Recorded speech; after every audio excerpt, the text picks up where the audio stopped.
Getting ready to paint a car, Nick? Professional rattle can paint job? We're gonna go tint the dash here. Guys, this right here, like the cars are rusty, right? But this right here is like, it's gonna make the inside of the car dirty, right? Like we don't want that. We don't mind the look. It's a little bit brighter than the rest of the car, and like the body pieces, it's from the 1930s, right? So there's body pieces from multiple different cars on this car. So we're putting a black tint on them, and if you've been watching the videos along, you've seen the process a little bit. But I just went through with some, just a little bit of bluing dye here, tool black bluing dye, and this was nice shiny metal. I should have videoed it, but I didn't. And we still got a couple more pieces to do. We gotta make that adapter piece from the running board to the wheel well. Oh, right. To the fender, so we gotta make that. So we'll do the full video on that. But you can see here, this went from shiny metal here to like a tool black finish, right? Just like some of your sockets and stuff like that. Higher quality sockets. Now, if you buy a Harbor Freight socket, they're just like a cheap powder coat black, I believe. They're not actually like tool black. But tooling black is a little bit different. It embeds in the metal. So, depending on how you do it, you could tool black it. And this already has definition in it.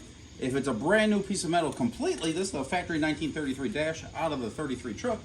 If we went through and we were starting from completely scratch, like the running boards and stuff like that, we'll tool black it, and then we let it rust up a little bit.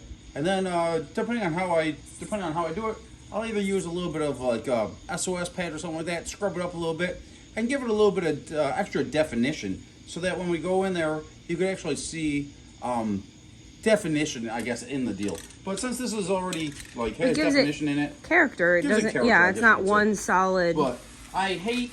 I can't stand the texture of this, and like, it's just gonna make a mess. I think it will look better, darker, It does. like with the rest of the car. So we'll go through, and it's just a very simple. We just mist it on there. And depending on, you don't have to use black. You could use whatever tinting agent you want. And I haven't experimented with it enough to really try mixing colors and stuff like that. I've thought about it. This is aluminum up here, but it's still encapsulated in the plastic, so it won't be that big of a deal. But we're gonna go through here and tint this up a little bit.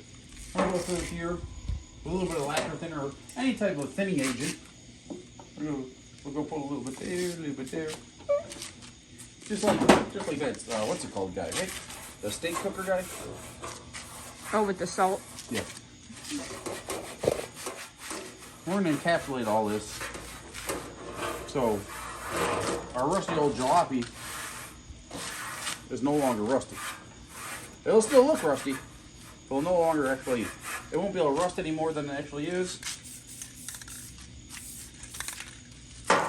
And you don't really need that much paint. Like, you're not painting the field. If you want to paint it, you just paint it, right? Like, you don't need a tool black or anything. But what we're doing here is, we're just trying to tint it and clear it. You could also go through if you wanted to. We wanted a little bit darker because we like that look to it. But if you wanted, you could just do like a clearing, setting clear on it too, and do it that way if you wanted to. But we wanted to add a little bit of definition to it.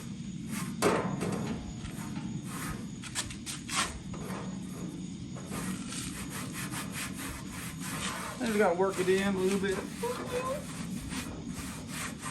It looks really good, the dash, when you sit in the car. Like, it fits really well. Well, I hope so.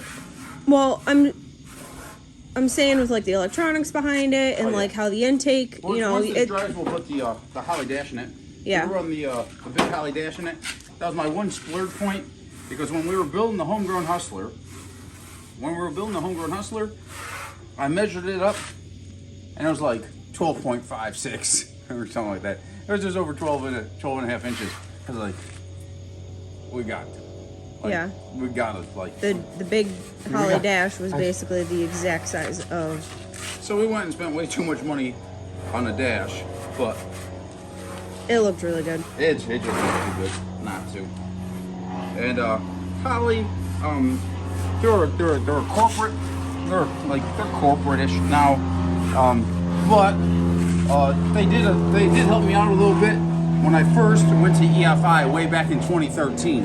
After after the stretchy truck stuff started getting a lot of views and stuff like that, like, I don't know, like 6-7 million views or whatever it was, that car, we got views on that thing for a different reason why we're gonna get views on this thing. But that's the evolution, right? That's that aspect that I like about this stuff, is the growth rate and the evolution of this stuff. But long story short, Holly helped us out a little bit with a little bit of a discount, not like nothing free or nothing like that, but they helped us out with a little bit of a discount.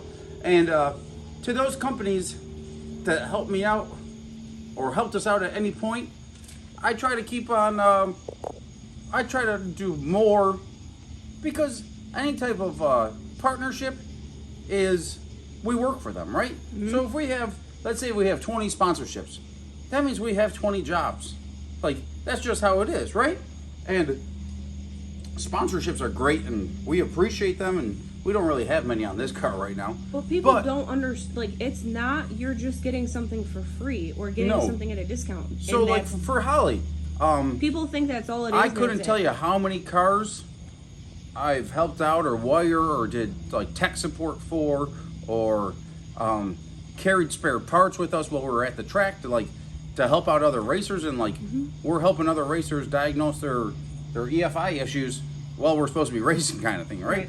But that's I take the any type of partnership, I take that stuff fairly seriously, like very seriously, a lot more seriously than a lot of other people, simply because we wouldn't be where we are without the support. And like right now, like our YouTube supporters are bigger sponsors than it, like are our biggest sponsors, even though we don't make much money off of YouTube. But like those are some of our biggest supporters right now, and that's the truth on it. There's the way the economy is and stuff like that. A lot of companies are very they're businesses, right? They're designed to make money, and there's not many mom and pop shops. And even if they are, it's harder for them to... It's harder across the board right now. The economy isn't what it was 2 years ago, so everything's getting a little bit more difficult, and you got to understand that and respect that and stuff like that. And so we're out here doing what we can with what we can, and doing it to the best of our ability. So some people are like, but that's the internet for you. If they could do it better, they probably would be doing it, right? Yeah. I mean, if not, if you could do it better and you're not doing it, well, what's your excuse? Get out there and do it. If anything else, you're going to support the sport. You're going to support the sport I love, and like I won't hate you for that. I love the sport. Should I give him a view of how this is looking? Yeah. It really darkened it up. Took that like bright, rusty look out of it. And now, like, it's so thin that it's gonna it's probably dry already, right? Yeah. Without now put your hand above. Like, this stuff isn't gonna when I let go of the trans brake and we go I don't know, 113, 60 foot, I'm not gonna have a little piece of freaking rust coming out and freaking scratching the lens on your helmet. Yeah. I'm thinking about painting the backside of this too. See how bright that is compared to the other side that I showed you? I just don't. I'm not a fan. Well, no, but it's a good comparison. It is a good comparison. And like this right here, like it's nasty, it's dusty, it's freaking gross. Yeah. That breeze is beautiful. It is really nice. It's like the perfect. Do you want to sleep outside in the truck bed tonight? No. Come on! I sleep with the door open or the screen open and the windows open like a toter home with a fan Throw on back every to single Drag night. Week 2018. Let's sleep on a picnic bench. We don't have... We have a picnic bench. We don't have a little tongue of a trailer and... Some spare tires? We got spare tires. Yeah, we got spare tires. We got spare tires. We don't have Ryan's patio cushions. So guys... I mean, we're not far from where that happened, actually, because that was at Z-Max, wasn't it? It was at Z-Max. Let's go do it. I'm not going to Z-Max. We're going to have a 5-year anniversary. Outside the gate like this we September. did for Drag Week. This September. Let's go have a 5-year anniversary date where we sleep on the trailer of our Drag Week trailer at Z-Max. There's a Drag Week trailer back in New York. That's okay. We can pretend. We'll just go get a park bench and put a couple tires underneath it so it doesn't fold in half, and we'll go sleep on it. So guys, the story on that is we found this little shed, right? The car, we were driving through a damn monsoon. If you know anything about Drag Week, it's nothing luxurious. you're not enjoying you might it. reserve a hotel, but the chances of you actually getting to your hotel are Is minimal. slim. Yeah. So like we didn't have money to like reserve a hotel and not make it to that hotel. Yeah. So we just didn't reserve hotels. So me, Maddie, and my good buddy Ryan, we're on drag week, and we pull up into Z-Max. Was it? I want to say it was Z-Max. It was. And there's a little freaking little. No, it wasn't Z-Max. I don't think it was Z-Max. It was. Darlington? I think Darlington. Maybe Darlington. And there's a little like shed like a type thing. Yeah. Maybe like their ticket booth shack. And me, Ryan, and Maddie were gonna go like lay in there for the night. We go in there and the lights weren't working, so we turned on the flashlight and the wall started moving. The floor and the walls all were moving. There was cockroaches in there like 2 inches long. And we're like, oh no. So we all ran back. And Ryan fell asleep in the backseat of the Dirty 30. And me and Maddie, we had our merchandise table with us. Our little like it wasn't merchandise. It was like your work table because we didn't have merchandise. We had a little bit of merchandise with us. Not a whole lot. Really? We brought a little bit though. I don't remember that. So we set up our street tires on either side of the tongue of the Harbor Freight 4x8 trailer, and we laid down the park bench, and we stole Ryan's friggin' couch cushions, like his little patio cushions, and we set them up on the table. Use like a Harbor Freight moving blanket. So yeah, guys. Now, a Harbor Freight moving blanket. Don't judge them. Those things are warm. They're cozy. They're thick. Like you could sleep on a cement floor and still be comfy with a Harbor Freight moving blanket. So like we try to keep like 4 or 5 of them in the trailer. I don't know where they all are now. Right now, I don't even know if there's 1 or 2 in the trailer right now. But normally we keep a couple Harbor Freight moving blankets in the trailer because they're nice thick wool, or not wool, but like I don't know, quilted material. And we slept out there underneath the stars, and it was a beautiful night. Woke up to the sunrise. I don't think there's any chicken carving, but yeah. I'm gonna paint this. You don't have to paint. Guys, this is not how you paint, but no one's gonna see this, so I'm just getting it done. And my paint's just about empty, so I'm trying to get everything I can out of it. We got more, right? Yeah, but no one's gonna see this. If it runs a little bit, who cares? Okay.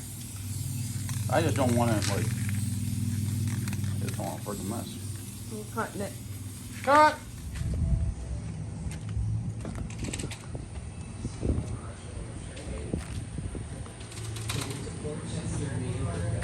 What are you doing? Vroom. Hey, make your engine noise. Ah!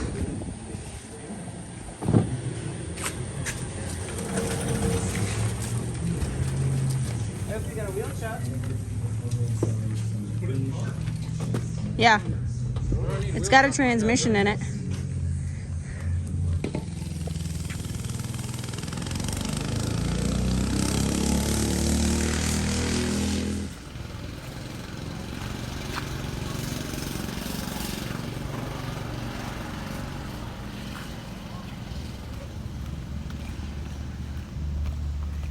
This girl's on break or something. What does she approve? I don't know. I guess we'll see. He's got a little. Mole man went and put an 8-horse motor on our little mini bike that Tree gave us. Tree? You calling him Tree now? That's his name. Alright.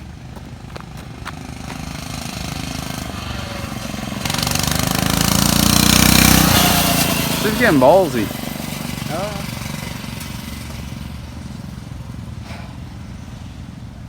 Malt man took off the 3-horse motor. And stole it.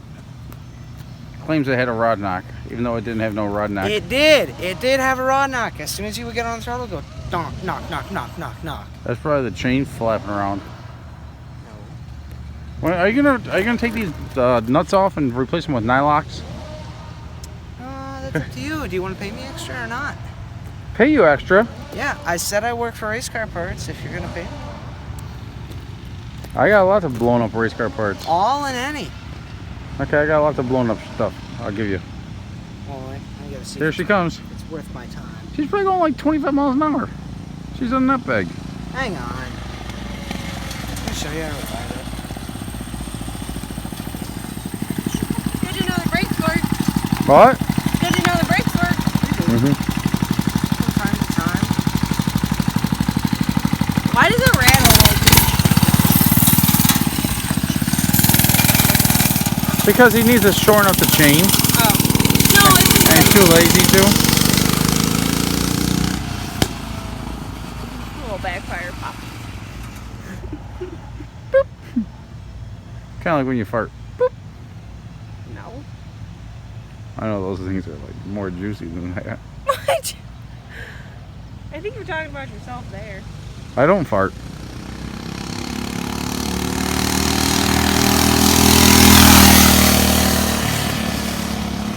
£240 of fury. Yep. Whitey tighties, right? That was you. That motor didn't even grunt going down up that hill. Because he had a run and start. Yeah. Gotta have a run and start. And he had some momentum. That's what I'm saying. What was that? Kinetic energy. He had a whole bunch of it. An object in motion stays in motion. Alright, so Kenny, a local guy that we met over here, he came over to help us a little bit here and there working on the car. He had this little moped, motorcycle, pit bike, and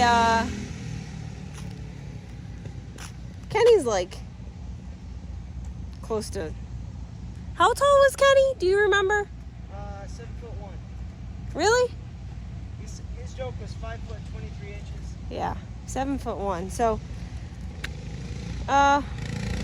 Kenny has no use for the bike really. And he said that we could have it. So, there was another motor that Ben swapped on the bike, and just recently got it running. So everybody's out driving it. It's just a little fun bike, but it'll be perfect. It'll be real nice for me to have at the track. That way I don't have to walk some places like Rockingham when we go down for dig or die. To walk from the pits down to the starting line that we run is a long walk, so.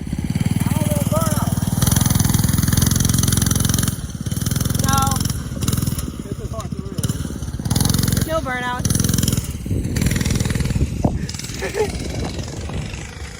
So it'll be a good pit bike that we have going from track to track, and then once I'm at a point where I'm not feeling like walking very much, I can just hop on the little bike and go. So it'll be nice to have.